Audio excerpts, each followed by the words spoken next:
ka Christian kan ni chan ta ji ga mi ni ya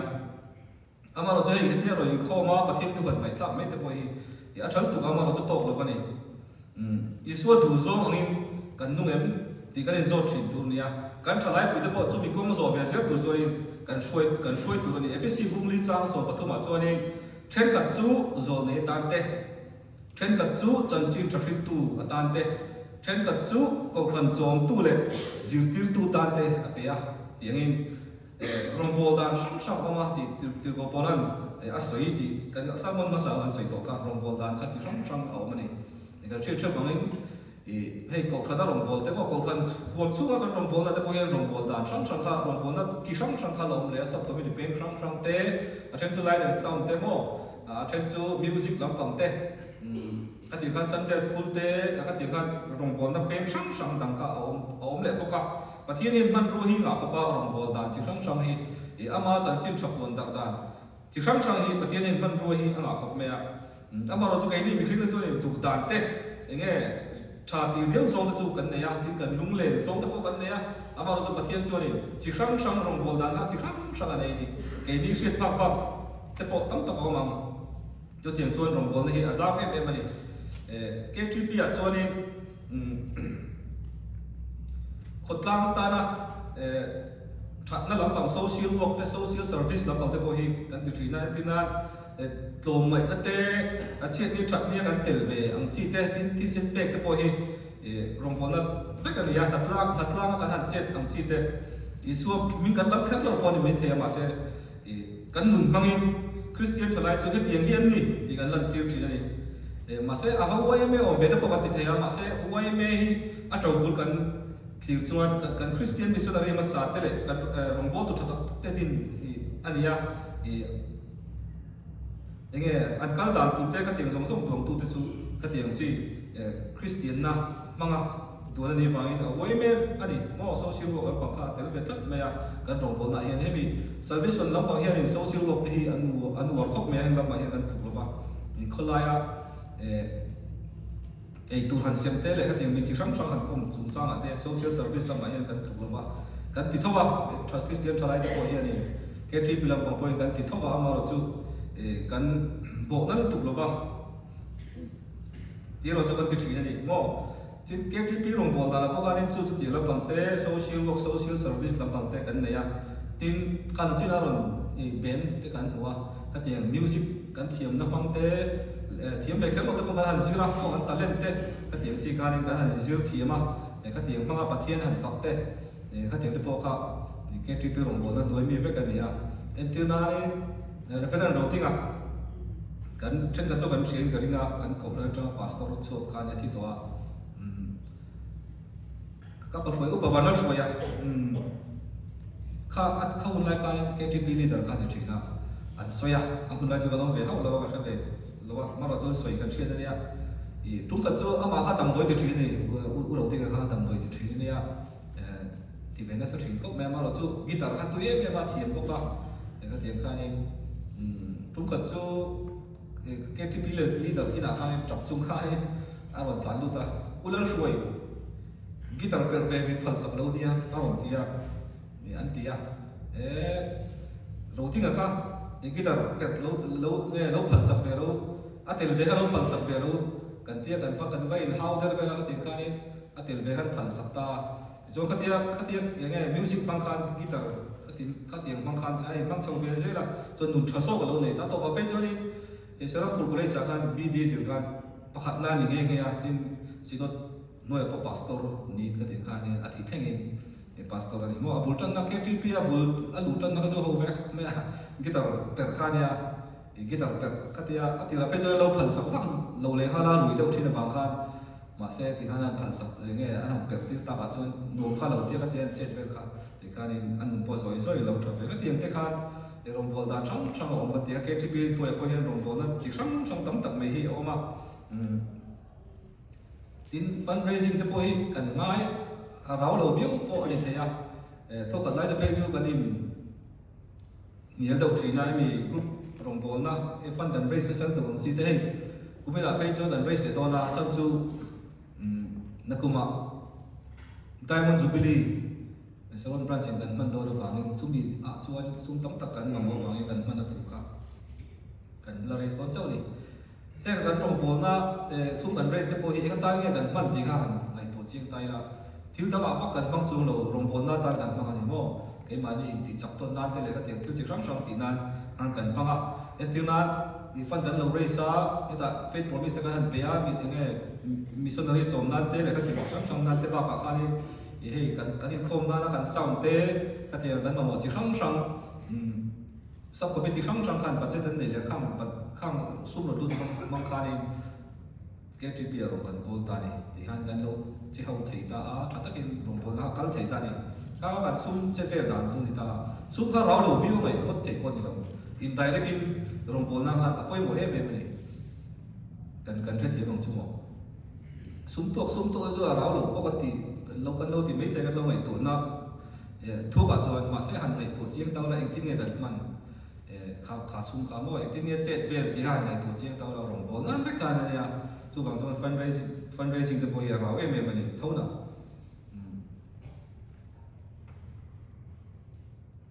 tin KTP rồng bồn này direct evangelism lệ indirect evangelism thì anh pol anh chopol mỗi tộc view mà chú ngun zog lệ thu zog là hẳn này tuổi cho nên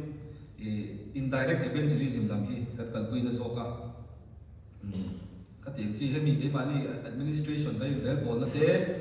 china KTP thil tu ba soi iso kristarin na le ama an na konga thalai te karin soi da konga hemi administration dai rel bol a chunga kan chet vel da na te kat yang khani direct evangelism tak su ni lo ma se indirect takin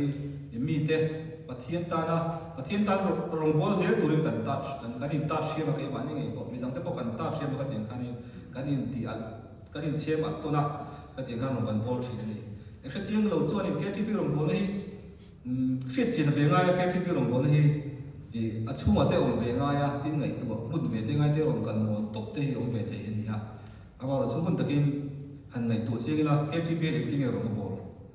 a rong bol na ki peng sang te hi ting e mo cầu thần rồng bồn nó thì bén sang sang thế tiếng cầu thần nói là tiếng nghe rồng căn bồn chi sắp có bị bén sang sang cho mà social work làm bằng thế po mà tiếng hay mi sound like the sound thế ba cả evangelism làm rồng bồn thế Sunday school làm rồng bồn thế atam tu làm tháp làm bằng rồng bồn thế cái tiếng anh rồng bồn nó thì bén cả chỉ sang sang hồi làm mình làm lâu tắc tắc cầu thần nói là po ông này chút tiếng chết cho nên KTP nuôi ở bộ rồng bồn là cái bén sang sang hồi lắm mình nằm lâu tắc tắc đấy cả ông về bộ cái này cho rằng cho nên cái chuyện lối cho là mù ráo lâu viết chỉ là vào cho cái gì ông mất cái này là ba direct evangelism này indirect evangelism này anh chọn bộ là cái KTP rồng bồn này anh chọn bộ là direct evangelism thì nghe cái thì cho nên hay bị xe lắm bằng rồng bồn làm chi achang zo crusade te ka han neya camping te ka han nei ve thina tin street preaching te outreach te ka han nei ve a thina na zan lama te le emo hun rem chang te ka tiang outreach te ka han neya ei tu te kan sema mi ho ma te kan da a chang le tong trai lam te kan neya hun ma salama te chuan ka tiang ha ka tiang chi direct taka rong kan bol na tin wei me te tong ko pin wei me kum pun lam pang te po tong ko pin wei me kum pun lam ina we lo mai an man te KTP evangelism sel ten counseling te kan lo pe thina mi big is in moi per social center le hola kwani counseling te kan lo pe ga te khani tin a chang chonin kan choka e tu te kan sema mo te khani ho ma da ngai an chi te ka te ga til tam ta kan ti ni til chang kan soi vek sel lo wang ka te chi direct evangelism lam ko ka te thina thona tin helai po chu a ve te po nghe mi na te kan kala abikin tlema rồi khom vak ngai lo kan shet te mo vui lo ngai kan ti dok te mo ka tingi na te kan kala te direct takin ngai har sat na ho te ting ka ting kan te kan ma ko chi ka ting te ka direct evangelism chu KTP rong pol na dang te polo ma ka ti rong pol lo kan pu chu ta ni ama ro chu KTP chu ni hey tam tak kan ne ya nge kan ถ้าเราหนุนเตะpointเช่นหรือว่ากันตีเทเตะpointเช่นหรือว่าจู่ว่าส่วนนี้ข้ารับฟังหมดแต่ขันนัดตัวอินกันหมดเทเราตานี่รวมพลแล้วเป็นต่างที่ข้าเราเวทาevangelism cell หมดที่community หมดที่หมดเทpoint เราจิช่างช่างยังcommittee เพียงช่างช่างยังเรา committee เวียมาลังตัวเตะเราสวยเวียเดี๋ยวกันมาลังพูดเตะง่ายเวียเดี๋ยวกัน sub committee เพียงพอขัดตรงนั้นที่ที่ข้ากันจะไปกันคุยคุยเทเราจู่ว่าส่วนนี้เนี่ยข้าละหมาดว่ากันแล้วเทเราที่ข้ากันสวยเวียนี่จู่ทีม missionary หัน support ทางจีเต้ missionary โจมเต้แค่ก็รำธารกันว่ากันเทเรามาเราจะกันซุ่มเล็บไปมาเองมุนกิลคอร์เบอร์ก็เข่งเต้กันเข่งเทนี่เฮลัยตุยมันฟอร์เต้เต้กันเราถกโฮมเต้ข้ามา missionary นั่นมันเต้กันตีเลียเต้ข้านี่รวมกันว่าที่ประเทศบิ๊กอินโคมาที่อาซาเลนตักไม่อะเนี่ยมุนเล่มุนนะประเทศทุกประเทศฮันนี่สุดเทรดไม่ได้อะรู้ไม่เนี่ยที่ที่เขาสัตว์ไม่เนี่ยคนละอย่างมีประเทศทุกฮันสุดแต่ไปจู่เขาสานเนี่ยมั้งแค่ที่มีแต่เฮียนี่คนละอย่างเนี่ยได้แต่กันอุลาที่แค่ที่ที่มันตักนะได้กันก็ประเทศทุกประเทศไม่ได้ที่ว่าเรื่องฮันเรื่องไม่เนี่ยเฮ้ยทุกคนสวยตาของเขานี่กดเรียกแค่หันกันกุลามีลุยอันโลลุยตาประเทศทุกข์ก็มองพอติดสุขเราอันเราลุยเวทก็ประเทศทุกข์ก็หิวหมดตอนตาเราว่าที่ทิ้งที่ยังขณะก็สกิลส์จะพอไม่เวนี่ว่าให้มีถ้าเรารับปะปนกันโดนปีละมาเท่มาตีดานเชียเวทเล็กแต่ตีดานทีมเวทเล็กแต่พอข้างในเวลาที่ข้างนี้มีสองตีใจปนนี่เราว่าที่เคทริปีอย่างที่ไปจนกันถ้าเราหนุนจะไปเช่นเราตาที่อินโทรทอลช่วยมันจีบเราข้างนี้เราว่าจุดที่ช่วยยังไงรองบอลนะครับคิดเป็นช่างกันปุ้ยนี่ที่ข้ากันสวยตัวนี้จุดกันเชื่อตานกันปุ้ยถูกต้องกันมาช่วยปฏิบัติกันก็ที่ข้านี่อิสุคริสต์ตาเห็นนั่นแหละอามาอันนั้นก็มากันนี่ช่วยเวทีพวกกันนี่ช่วยเวทีนั่นเองโตกันส่วนนี้ที่ข้าอันเชื่อแต่พอใจละทีมเขาขันกุดเกนี่ตัวเราชนะได้พอใส่ที่พออีกเขาขันช่างกันนี่เราว่าfellowship กันเนี่ยจากส่วนนี้ให้กูปาเต้ในงาน committee ยังไม่ได้พอเห็นนี่กูปาเต้เขาขัน committee ไอ้เห็นนี่อินฟิลซ์มานี่แต่ไม่เห็นที่ฟ้องทีนะกันมุกเดาแต่พอที่เดาพอนี่ไม่ใช่แค่ทริปที่บีรามาแต่พออันสวยเลยสักทีนะก็ที่อย่างที่เขาขันปุยข้ากันเนี่ยเรา fellowship กันเนี่ยเขาขันกันจู่เขาขันเรียนสอบเขาขันอมันนี่ที่กันเที่ยวเดี๋ยวไปมัวทลายจักรนี่เขาขันตาน้ำมันตัวนี้มั่วเขาขันนัดล้างแต่ถ้าเราลำนึกเราจนลักเต้เขาขันช่วยตัวเต้เนี่ยนั่นโถเขาเทียมเต้จู่ๆแกที่เป็นเมมเบอร์ทำนี่เสียเนี่ยกันเทียมนั่นแหละกันเทเต้ฮีเขาขันที่จับตัวตายกันบังตัวนี้เขาเรียนทนขัดพุ่งส่งอดีตจ้างส่งนี่ภาษาลีน่าชวนส่วนดังนี้เขาฮีคริสต์ตักษาจุนเนี่ยเป็นที่นี่เชื่อบอกกันนี่ที่นี่กันสบายกันโถเขาเฮียนี่ยังไงกันเราติดมวยตัวนั้นกันเราติดจับตัวนั้นเอ็นที่นั้นมีปะขัดรวมบอลแล้วช่างถ้าคิมเวกเราโม่กันทิลเวทกันทิลเทียมเตะกันที่สองกันมีปะขัดคิมเทเราฟังคิมเทเราตานี่นี่เอ็นที่นั้นก็กันคอมมิตี้เตะหันใส่ใจละคอมมิตี้อ่ะส่วนนี้ฮัลโหลเตะบอลตัวว่าตรงนั้นก็ไม่ได้ส่วนเบโซ่ที่นั่นเราตัดเต็มทุกคนนี่อาเช่นรำพาร์เวย์เลยนะรำพาร์เวย์กันอีเวนต์จิลิซิมลำบ้าเวย์เขาโอ้รำพาร์เวย์กันอีเวนต์จิลิซิมลำลุยเล่าไม้เตะเลยก็ถึงแบบก็ยังไงเวย์มีเราถึงดีละมวยเรามีเราละเราจะเวย์เป็นคนละลำบิ๊กโซ่เรารำพาร์ก็เวย์เป็นว่ารำพาร์เรามาก็จะชนตุว่าจินง่ายจินจับจังสุ่มทองมาจะถูกจับจังเช่นกันที่ evangelism ลำก็อันเวลมาให้ไรหรือเราง่ายที่ไหนก็เตียงจีเวลก็มาใช้รำทับลำปังก็ชุบไฟเขาก็ชุบประเทศทุกอย่างก็ง่ายที่พักสู่เราข้าขันหม้อก็เตียงข้านี่เวโซ่อีนั่งเราตักเตะเทียมโซ่อีนั่งเราเตะกันอมโคมมันมาใช้ข้าเราอมโคมข้ากันอมโคมข้ากันโถโคมข้ากันฟังกิมเมย์เราเนี่ยแต่จีน่ากันเสียงกันอินเป้ต้นเฟกกันเนี่ยยังการมีปกติเองกิมไม่ครับรวมบอลนับเป็นไปหมดเฟซโซเองกิมไม่ครับกิมเทโลมีช่างช่วยกันเฟครับที่การนี้ก็พิธีการหันสวยเขาว่าปกติจุ่มจู่อีกเก็บปิ้งสุดที่เขาที่เราเนี่ยมีตั้งอย่างนั้นใช้อันเดียอย่างเก็บปิ้งแต่หันเสียงเลยรวยจีน่ะโอ้ก็ที่เตะก็ที่ก็พิธีมั่งเลย nghe về rồi là nó tập tất te thu khom lấy khom khan he cầu khăn te he thalai te akai khoya kan tira ni mi pakata ka te zong zong kha kim thei wa mi sang sanga thil chi sang om kha committee anga na ban khom khan ka han ve khan thil tra lo chuk thina tu chung te chu kan che thiam poi mo khop maya cầu khăn cụt kề kan ni zel te kha poi mo chu ti anga thalai te helai tanga kan in buat se tran kan in ziu tran ka angai ni tin cầu khăn na tho ti pui tin ti poi pa hin na he ai zul vi wa chỉ là kan soi ta kan khan cầu khăn hi Krista taksa an yang in chu taksa pe ke tripi te hian a taksa pum a chak le a khrisel nan the to kan so tur ni ti na ni cầu khăn chu deng na e tho cầu khăn na tho ti pui tin ti kan soi to cầu khăn chu deng na e tho ti ka kan thri da ngai ta ni han bi thla tau la cầu khăn chu deng na e tho cầu khăn chu ma chuan enge kan ti rum bo na pe chi kham eng zat nge om an ngai to chek tau eng tin nge cầu khăn chu a zon ro ban bol thin chỉ là cái số cái tri piang thâu gan direct evangelism te indirect evangelism làm te anh bol về việc thôi thì cầu khăn nào cầu khăn kỳ khăng tắm tắc ở mình cầu khăn bận lệ thập quý đi na cầu khăn đi xuống liền tất cả nhà cũng bà lệ nó bằng dọc te in cả là hết trả lại te cả nó mình mà cũng bà nó mà nó bằng dọc te nó mà cả là nó trả lại te cả nó mà thà lệ xuống bộ cái này chắp ra thấy đó bộ cái này chắp ra tin cần cần làm thế cần mà làm đó là bằng chú ắt sặc em bộ cái này chú trả lại thế cần ông này chú vàng số này trả lại thế cần quay một con tin về cả câu phần là thôi vì câu phần mà công sống sang ăn là nó cũng trả lại thế cần chết chuột chuan khám là nó trả lại thế cần chết chuột lột chuan mua mà phát hiện đâu cái này trả lại thế các chắc cần tiền thêm chuan cầu phần khác chắc cái này mấy cầu phần là thầu các cái bụi thịt trà dễ còn tiền này tin cái TP này hay report cùng thầu bài này lâu thật chuyện nào finance report làm bảo hiền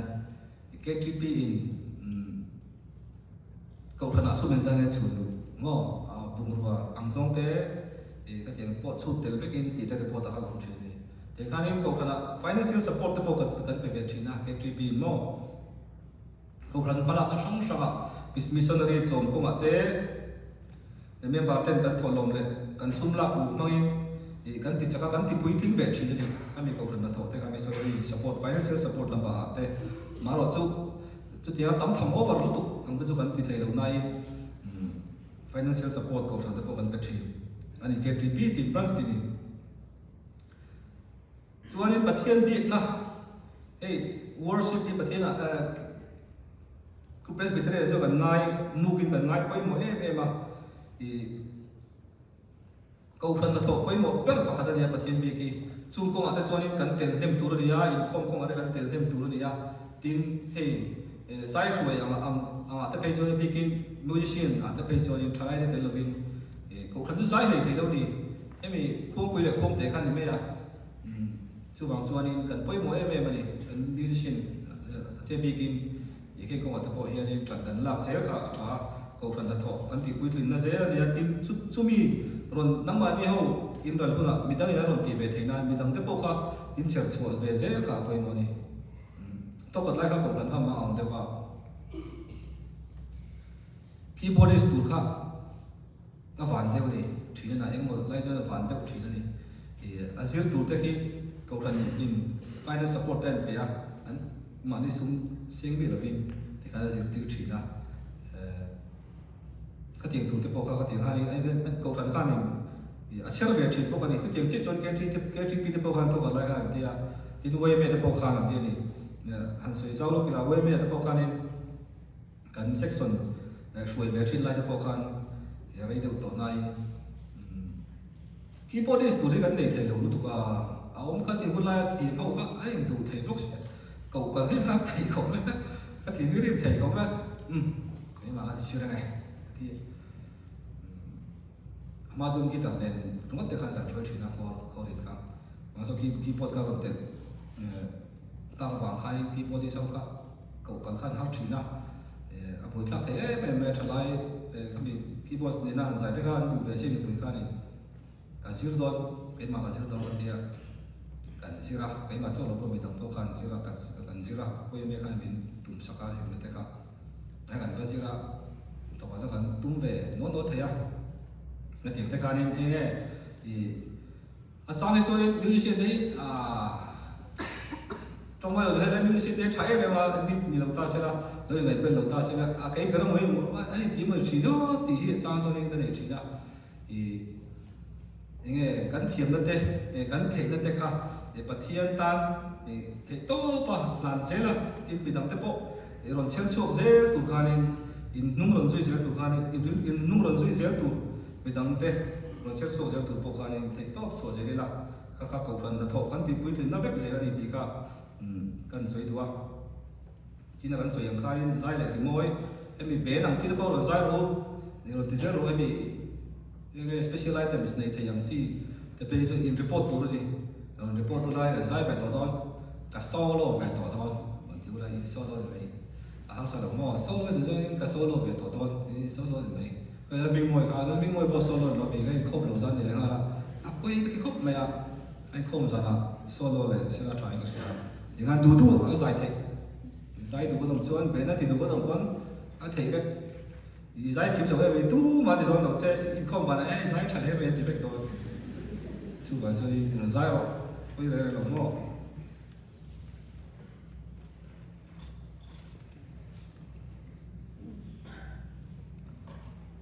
tin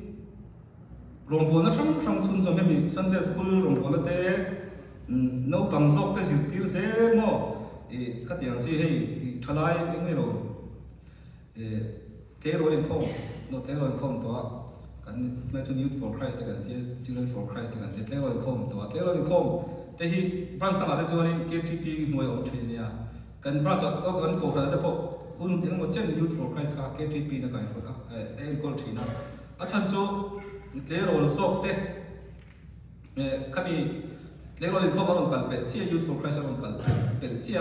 cái KTP là số đủ mà thấy là các tiếng khai lâu chiều tiêu tu này lâu chiều tu này KTP mình đủ nó thế mình thấy nó thế cầu khán rồi mình dễ đủ nó thì luôn thế income dễ đủ nó thì luôn thế anh phụ thấy là các tiếng khai lâu cày rồi tiêu chuyện này mà các tiếng là thế bộ khai thấy tốt cần số mấy cái gì là số dễ đủ là ngay là cần thế rồi không làm một trong tập con rồi này không số dễ là mà cái tiếng ca em nghe cầu phần là thọ vẫn tiếp quý tiếng dẻo nó này tiếng cầu phần lắm nùn mi quý tất tháo mình sống na trong trai và làm tiếng chi thế mi chỉ là nó sẽ chi Bethel làm chi thế camping thế cruise thế cái tiếng cầu phần in asiam đi cầu bôi hiền cái trip thế thà thế lâu xuân trả lại thế thà thế lâu xuân in các tập tắc thế lâu mà trả lại thế ca in khác thế ca cái hàng tỷ lộ thì quý về chơi ra thấy to pin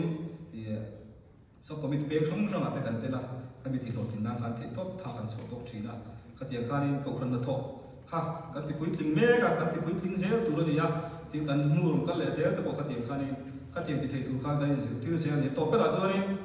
Krista chân chính chấp nhận ta thì nia hay gần thằng quý cái rồng bồn nó vô tốt chú nia chân chính chấp nhận ta hiện rắm bồn bị phun rắm dốc cả khổ là va kan thiền công te gì ngặt te kan đặt thọ năm mưa te tin social media mang te Krista chân chính trả kan buông chúc mấy cái này thì kan buông chúc dễ tuân tu cái này mà thay buông sòng thì bớt trang sòng tập quát trang sòng nhà chuan ấy chút thì chuan kal ula năm thì nó bị cái gì thì ra te xiêm ula pa lệ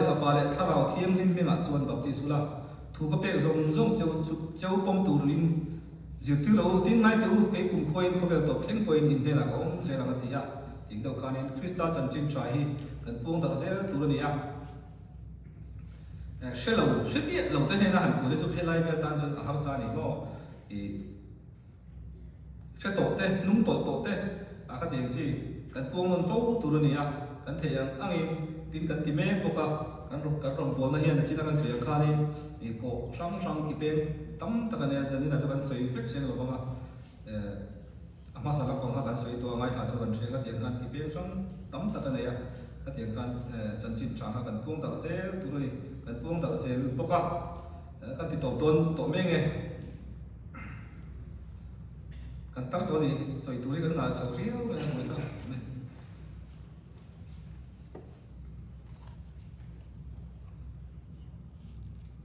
ke ti pi thil tum te hi an vong ring chuan in nun dom zop kan lo nei nga nal param ta na thalai man tlak kan lo nei nga kan nun kai phoi tu lum phu alo ni to ni thil hi chik taka ngai to thin hi a tha kam ke ti pi thil tum te po ka an enge lo zir chiang ta wala lo study ta wala chu tiang tak chuan ke ti pi te kan kalem kan thil tum hi kan ti lo te ngem kan ti lo enge kan lo chamem ti te te han lo zir ta wala tin achina ka soyang khani enge ke ti pi rong bol na hi eklam khoi nge ke ti pi hen tin nge ro bol ti te hi ngai to chik ve te hi tha helai ke ti pi hi ting sa ti kan ta la chu wang chunin soi zot zot thei tu khapa ke ti pi rong bol lam hoi ting nge rong kan bol e ko than hoi hen rong bol na chi sang sang ting nge om eng lam pang hoi te nge ko than hoi hen rong bol na om ti te ting te hi e hriat che na chi ka zir chian ve te hi tha em em ani kan tu soi te kan sa vai tan pan man ni som sa ro se